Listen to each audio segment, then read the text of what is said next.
Pulso at balita. Sandali muna si Brigadier General Noel A. Vestuera, ang commander po ng ating 802nd Infantry Brigade. Sa ilalim po ito ng ating 8th Infantry Division. Nasa ating pong communication ngayon para ho dun sa mga taguan na naman. Yung imbakan na naman po ng mga war materials ng mga remnants pa ng New People's Army. Diyan po naman sa may bahagi ng Southern Leyte. Ayan, natimbog na naman ang ating ng mga katropa. Alamin na natin ang buong detalye nito kay General Vestuera. Sir, magandang umaga po, Nick Lipana Echevarria. Live na po tayo dito sa ating pulso at balita sa DWWD Armed Forces Radio, Boses ng Kawal Pilipino. Sir? Yes, sir. Parang walang audio siya, no? Si General Vestuera. Babalikan natin si General Vestuera. Ayan, okay na ata. Hello? Yeah, yes, sir. Sige, naririnig ka na namin. Medyo malakas lang po yata yung monitor, ano, kaya nag-feedback sa amin. Good morning po again. Yes, sir. Good morning po again. Yes, Katropang Nick, no? Magandang umaga sa iyo at sa lahat ng mga nakikinig, nanonood at taga-subaybay ng inyong programang Pulso at Balita. Thank you very much, sir. And doon ho sa aming mga news din, ano, laman yun noong panibago na naman ng mga imbakan po ng mga war materials nito mga remnants po ng New People's Army dyan po sa inyong area ang na-discovery na naman itong ating mga tropa, sir. Yes, Katropang Nick, no? Merong na-discover na mga tinatagong armas, no? Ang tropa ng ating 14th Infantry Battalion dito sa barangay Kahupia, sa sitio Silaw Bato, barangay Kahupian sa Sugod sa Leyte noong July 14, no? Maliban dyan sa mga baril at sa mga bala, meron ding mga subversive na mga libro na ginagamit nila sa pagtuturo, no? Pagre-recruit. May mga bigas na nakaimbak din doon. At may mga communications equipment like yung mga commercial radio, no. Doon naman sa Eastern Samar, no, noong July 8, no, may nakuha din yung tropa ng 78 IB na isang M653 o yung Baby Armalite na iniiwan din doon sa lugar na pinagtaguan ng pinagtago, no, ng mga active na NPA pa doon sa kanilang mga contacts, no, doon sa lugar. At ito ay na-discover ng ating kasundaluhan dahil sa informasyon, no, na binibigay ng ating mga kababayan doon sa mga communities na yun na nakakaalam. I see. Alam natin kung gaano kahalaga, no, itong mga armas at yung kanilang mga food supplies and other medicine supplies dito sa ating dito sa mga remnants ng New People's Army. Ano? Ngayon, anong nakikita ninyo? Bakit ito ngayon iniiwan na lang, itinatago sa halip na kanilang dala-dala? Yung mga baril, Katropang Nick, no, excess firearms na ito, okay, dahil nga malaki ang naibawas natin sa kanila, no, maraming nag-surrender. So hindi naman nila pwedeng dalhin niya na sobra yung armas dahil kulang na sila sa tao at ayon sa mga revelasyon, no, ng mga nag-surrender nga, wala na sila nare-recruit na bago.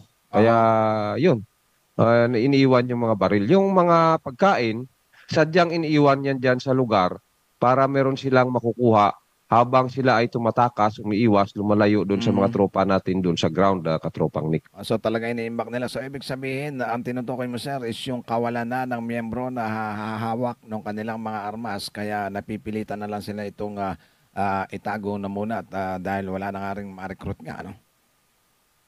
Tama po yan, Katropang Nick, no?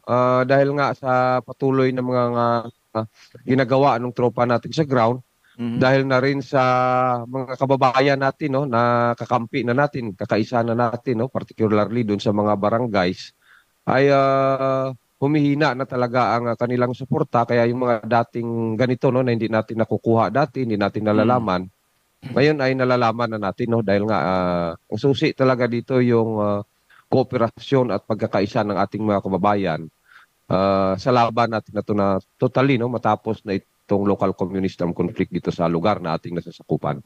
Ang nangyayari ngayon, talagang ano na, no, kung hindi yung mga former rebels na sumuko na ho ang nagtuturo dun sa mga contact nung mga remnants ng New People's Army na siyang nagtuturo sa mga pinagtataguan, ito ng community, ano, kapag meron silang nakita na gano'n may tinago, mga armado, sila na ho ang nagtuturo. No? So talagang wala nang lusot. Ano? Ang better is talagang mag-surrender na lang. Ano?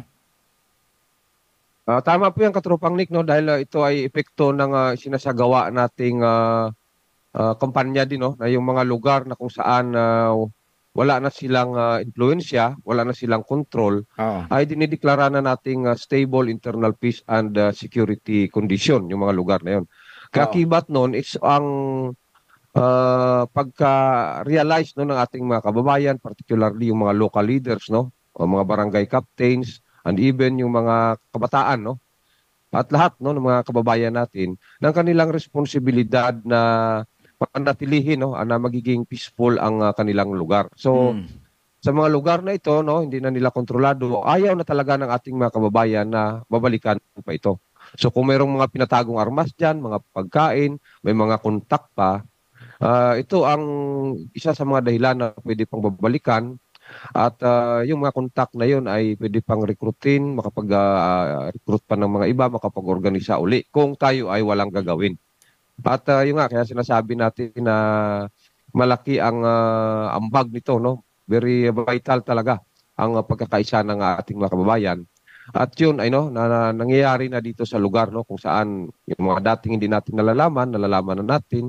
Yung mga pinagtataguan kahit sa sulok-sulok na ng mga nakalibing no na tututuntun pa ng Mm. mga tropa natin, Katropang Nick. And itong mga recent development dyan po sa inyong area, no, sa 802nd, yung patuloy ho na pagka-neutralisa, pagka-aresto, pagdakip, dun ho sa mga leader and members nitong New People sa Army, and yung recovery ng pong mga armas and other mga war materials po nila, ano.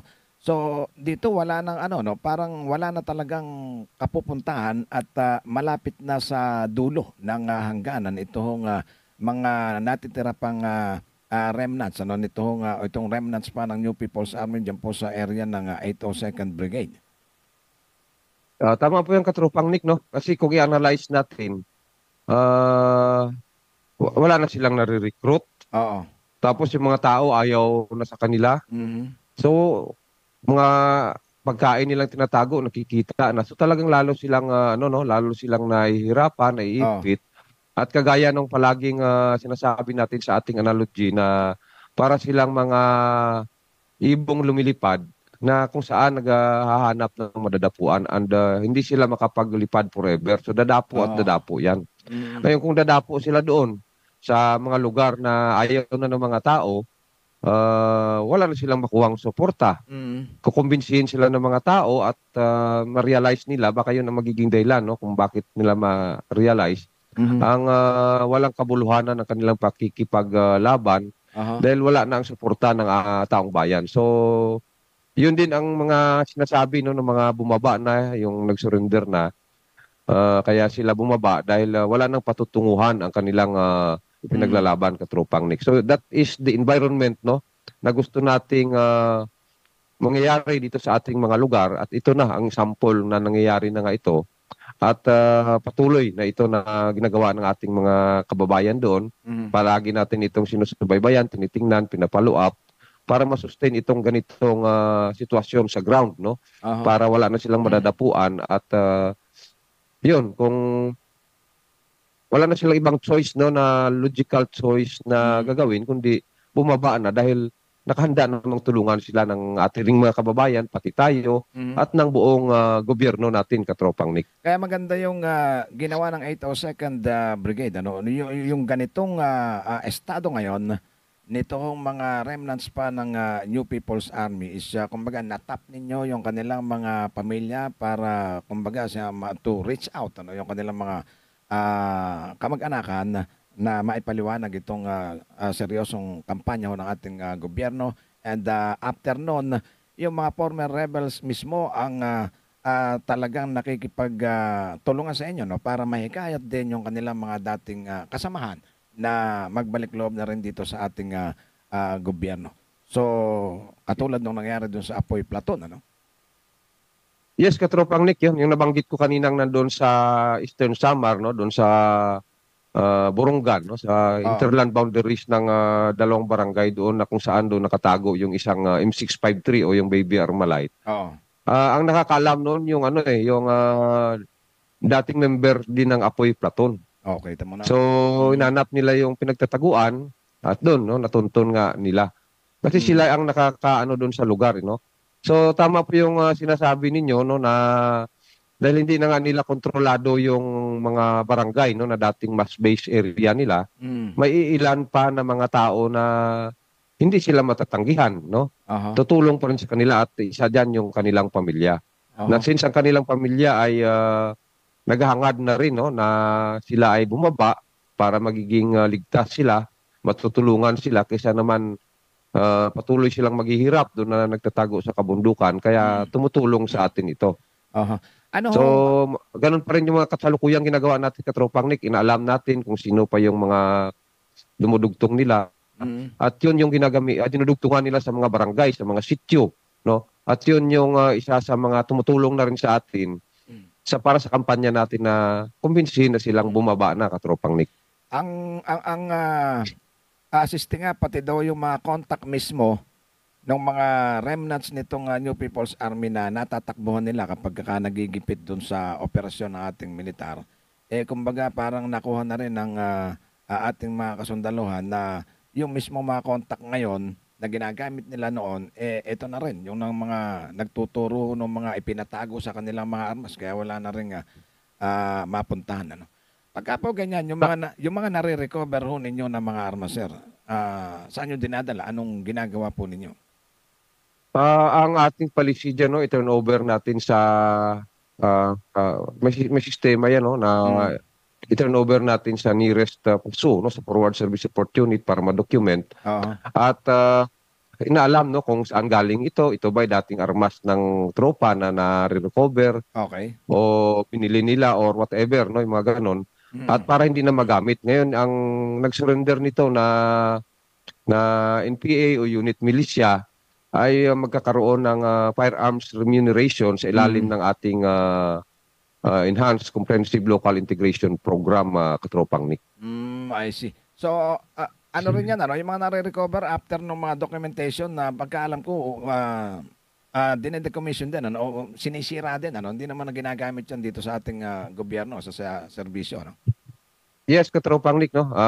Sinisira yan para hindi na magagamit kasi yung kagaya niya, no? M1 Garan, no? Malakas yan. Hindi na masyadong wala nang issue sa atin ng mga ganyan.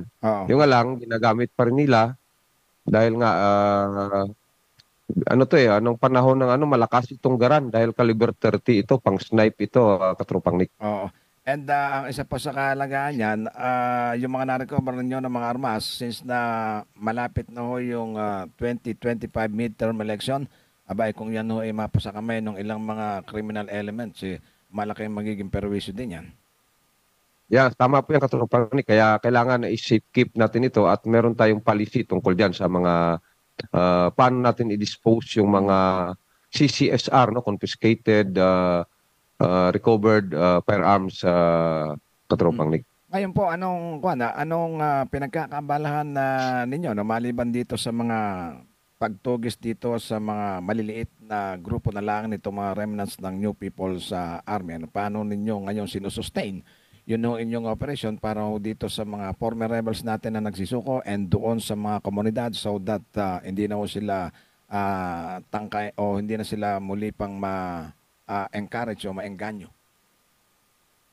Yes, katropang Nick, no, maliban sa patuloy na ginagawa nating ng tropa natin sa ground, no, na hanapin pa itong mga natitira, ini-strengthen din natin ang mga communities, no, ang mga barangays para hindi na sila mababalikan, no, at in-establish natin diyan ang ating integrated territorial defense system, ang ating mga left behind forces at lahat, no, ng mga components nitong ITDS natin para matuloy-tuloy, no, na magiging peaceful itong mga lugar na dati nang na-cleared natin. So, dahil diyan, no, ito nga nakikita natin na gumagana na yung mechanisms on the ground. Kaya ito yung mga resulta nito, katropang Nick, no.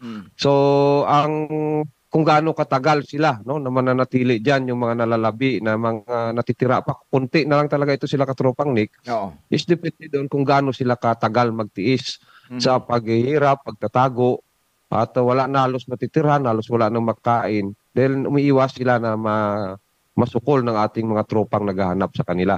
At Ah. umiiwas din sila na bumaba sa mga kanayunan, dumugtong uli doon dahil ang iba ayaw kong makumbinsi, ang iba natatakot, no, na baka pag bumalik sila doon ay malalaman at matutuntunan ng ating tropa.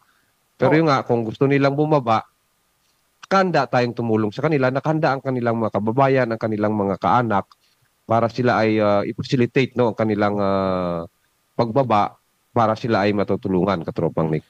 Noong isang araw, ang sabi ho ni commander ng ating 8th Infantry Division, yung mga remnants ng New People's Army dyan po sa sakop ng 8th Infantry Division is kumbaga na leaderless na, no? So wala nang ano, matapos na mahuli yung isang mataas na dating secretary din ano ng New People's Army dyan po sa inyong area, plus yung kanyang may bahay din sa may Baguio City pa ho nahuli, ano.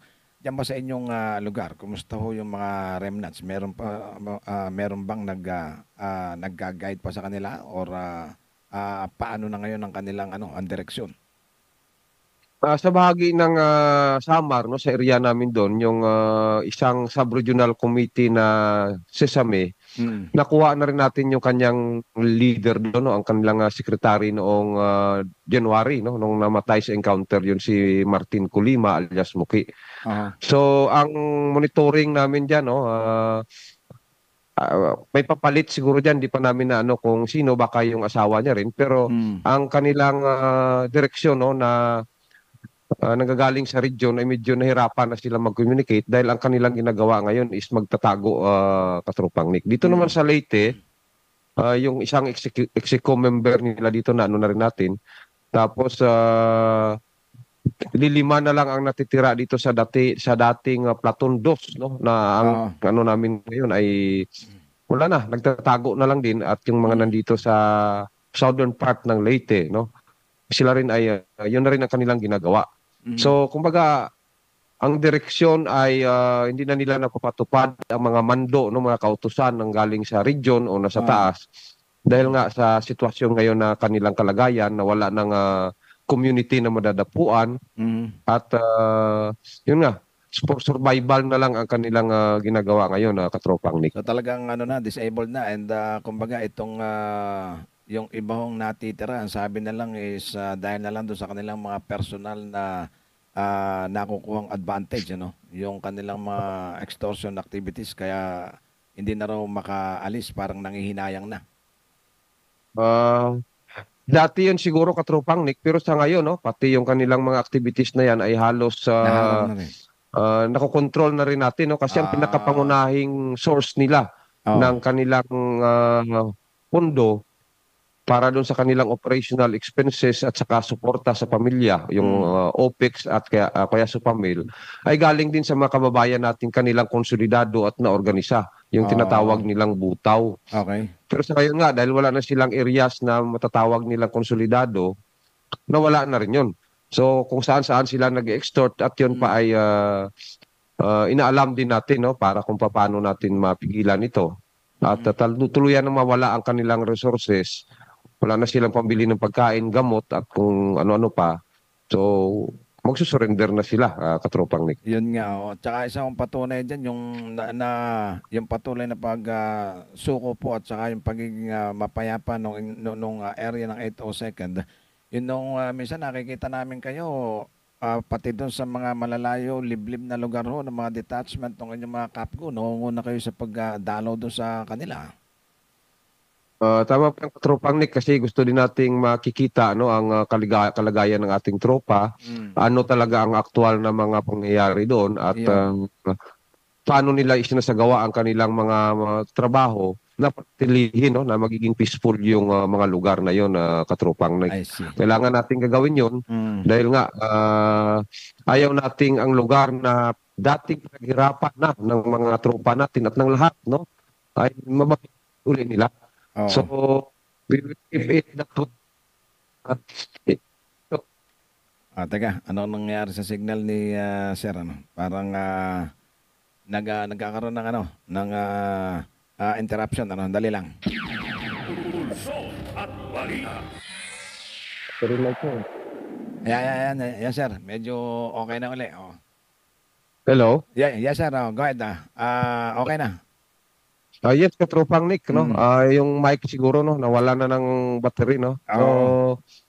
yun nga, no? Yung sinasabi natin kanina, no? Na kailangan ma-maintain natin, no? Na yung, uh, isang lugar ay magiging peaceful kasi sayang, no? Yung mga hirapan ng mga tropa natin, mga nauna na. At yun, kung ma-maintain natin,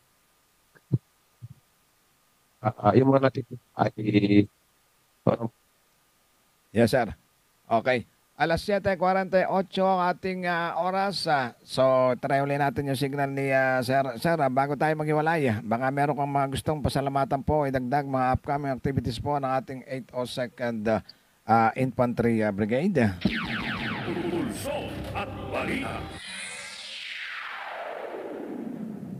Yes, sir. Bago tayo maghiwalay, sir, baka meron kang gustong mga pasalamatan o upcoming activities po ng inyong command.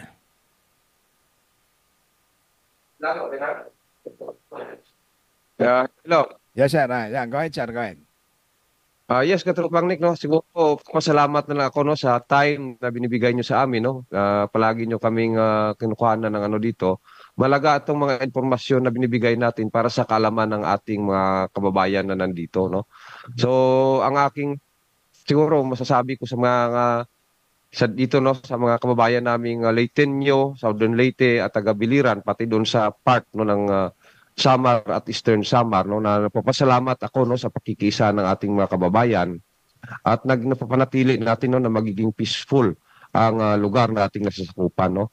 So ang mga lugar na nadeklara nating stable internal peace and security condition, ito ay malaki ang kanilang contribution, no, na mapanatili na magiging peaceful itong mga lugar na to. Sa buong area ng 82nd Brigade, meron na tayong 16 municipalities na nadeklara, no. So